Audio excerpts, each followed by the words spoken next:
I might think that you'll get it exactly right. Now, I just want to go to, there was an article in relation to CSIRO and the suspending or terminating of an ocean research collaboration with a Chinese institute following a warning from the ASIO. Sorry, are you familiar with that?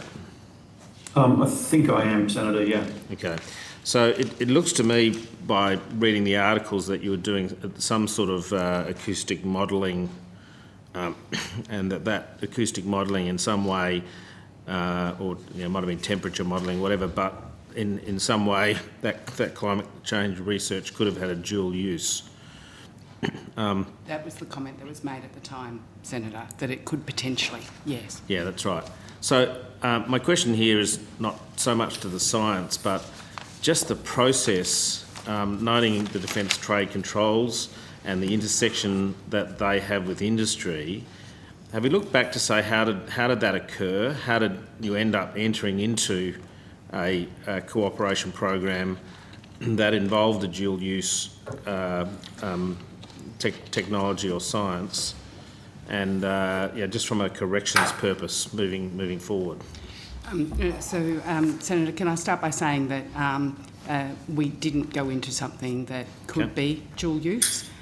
There are claims that it could potentially be used with other things to achieve something. You could make that claim about a lot of things. Sure, I appreciate in that regard. All of the information, so the arrangement that we have with China in relation to the seashore activity, as we refer to it, is public information. So there's no information that is not put up on the site and shared publicly for all to see and use in that regard. That's the nature of our arrangement with them.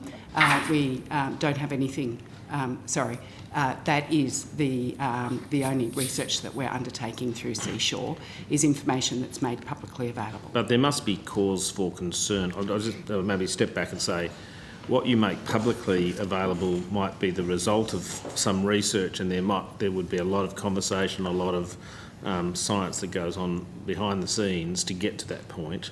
But again, clearly ASIO identified something that was of concern, even though it was published publicly. I really want to focus on the process whereby you ended up in that situation, and whether there's been discussion about a remedy to make sure that doesn't occur again.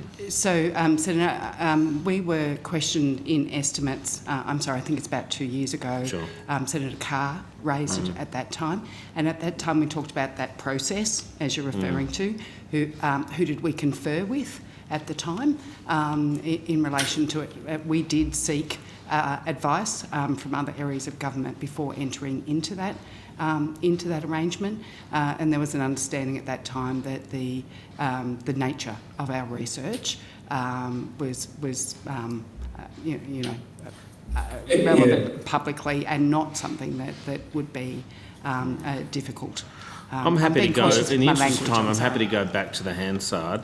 I note the article referred to the Hansard, saying it was recently. I'll now go back a couple of years. That's Mr Burgess from ASIO. He actually was responding to a question that only occurred earlier this year, Senator, whereas the previous Hansard advice was from a couple of years ago. Okay, thank you. That's useful. Did you want to say something at all? I was just going to say, Senator, I think there's a bit of a misunderstanding about that.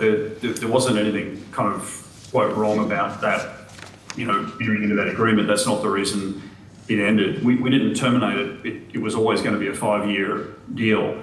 And it's similar to a global program where we, with the US and other countries, we measure the temperature of the ocean to get the data that's on this graph that Senator Roberts was talking about.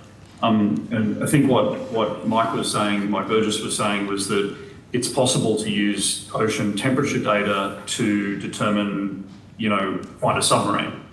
And I'm a former submariner and used to teach underwater acoustics, so I know what you're talking about. So I think that it's a long bow between what we do with Argo to measure the temperature of the ocean to finding a sub. But if theoretically it's possible, that's not what the project was about. No, I understand, and that was the point about dual use, and I do appreciate that.